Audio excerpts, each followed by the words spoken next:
Compton is, as people say, the sixth member of N.W.A. Yeah. And we had to shoot it there to make it authentic and to make it just feel real. And you get a sense of what motivated these guys to create this type of art. F. Gray, man, director of Straight Outta Compton. How you doing? Doing well, man. How are you? I'm fine, thanks. How's the press day going so far? First interview? It's first interview, man. I'll tell you right afterwards. Yeah, hope it's a good start.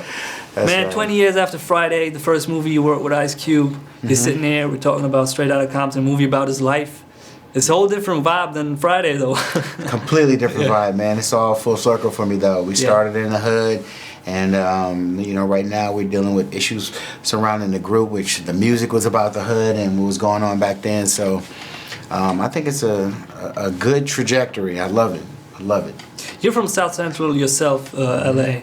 So I imagine it's kind of weird because you've lived through all those times that are in the movie. You've been in LA, you've seen that. That's so right. the movie must have felt for you like reliving those times from a different perspective.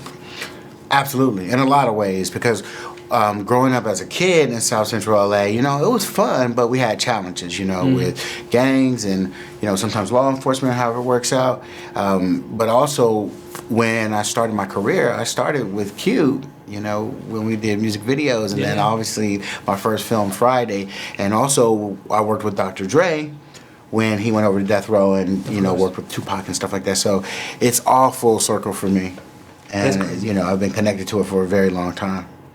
I've seen the movie yesterday at the screening, and it was a very good movie. I have to say that, first and foremost. Thank you. The best decision you could have done, though, is to not take, you know, tested Hollywood actors, their faces we know, but you just took fresh faces. Was that a natural decision during the castings, or was that a conscious thing that you went to and said, like, yo, I want to have fresh faces for this? It was a conscious decision from the start. Yeah. It's something that I hate to say the word, but demanded. You know, I had to make sure that this world felt authentic, and I think you would, at least from my perspective, ruin the experience of the N.W.A. story if you're distracted by celebrities playing or mimicking other celebrities. I just thought that it would take away from the experience. A lot of rappers auditioned for the roles as well. I heard YG did it, Chance the Rapper did it, that's what I read.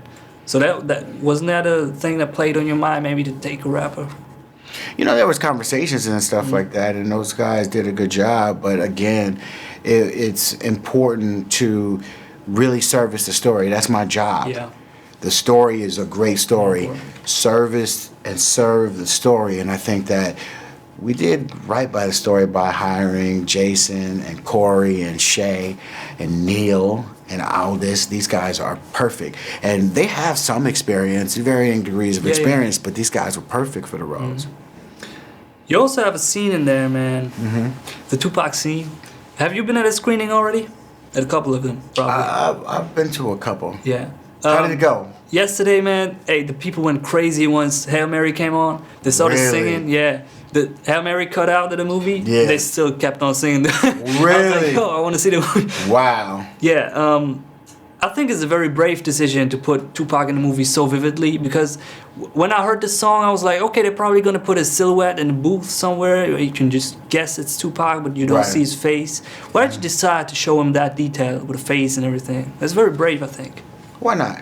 I think people want to get more than a sense of Tupac because he made a lasting impact, and I think that Mark, the guy who played Tupac, is, you know, obviously the resemblance is uncanny, man. And there's a lot of reasons, but I think that ultimately it worked, and you have a little bit of fun with it.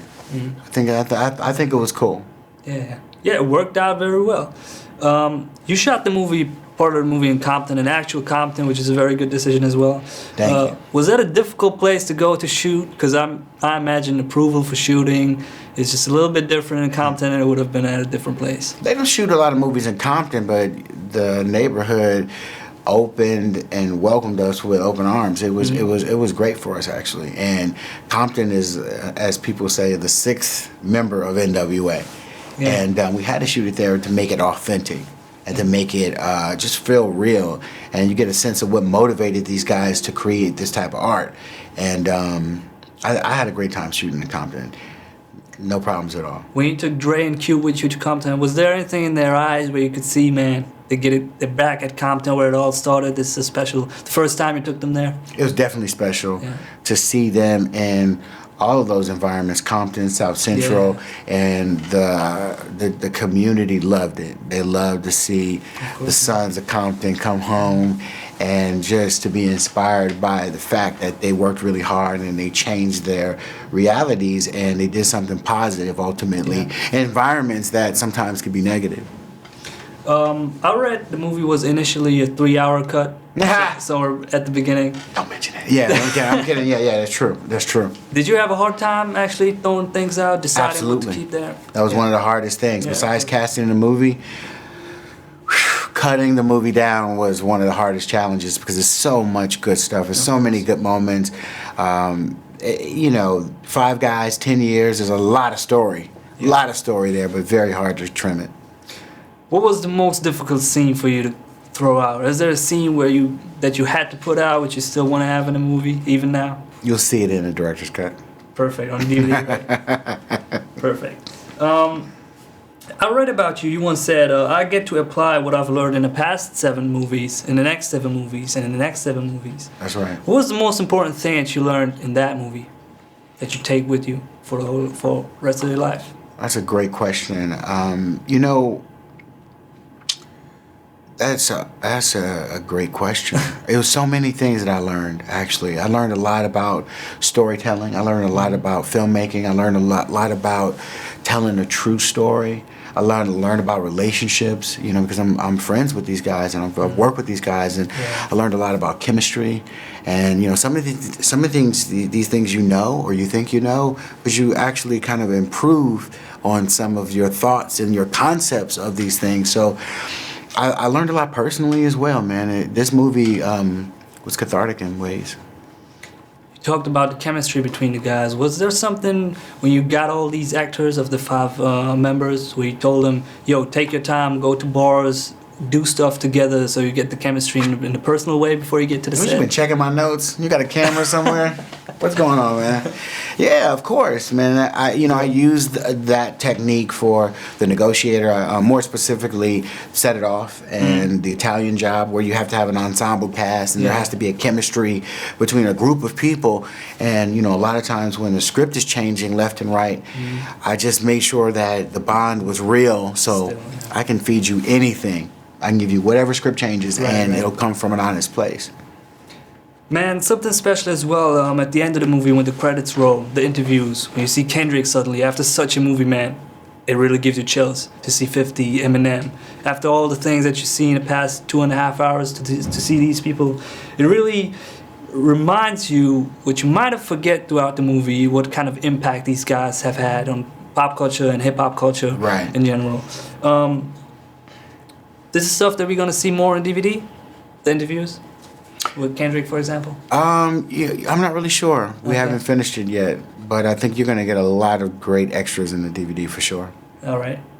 Another quote I found from you was, you said, I have a hard time looking back unless I'm forced to. Well, this movie is all about looking back, but more specifically, I want to know, what was different this time? Might this be a movie where you really gladly look back onto? It was definitely a movie where I gladly look back because it's part of getting it right. My motivation is to get it right. I don't look back when it comes to my work because I feel like it's important for me to. It really just it's important for me to look to actually be present when you can, but look forward to what I'm going to create. But in this process of making a biopic, which by nature you have to look back, it was fun for me. I was reminded of a lot of good times. I was reminded of a lot of things that served me as a young man, as a child, things like that. So it was cool. But all in all, it was a hard experience, but the best experience I've ever had making a movie. And I think arguably probably my best work. Last question, man, of course. Did you take Dr. Dre to the side and say, man, you gotta make some new material for this, I need a soundtrack? I'll no comment. We just wait on that. All right, thank you for the Thank time, you, man. bro.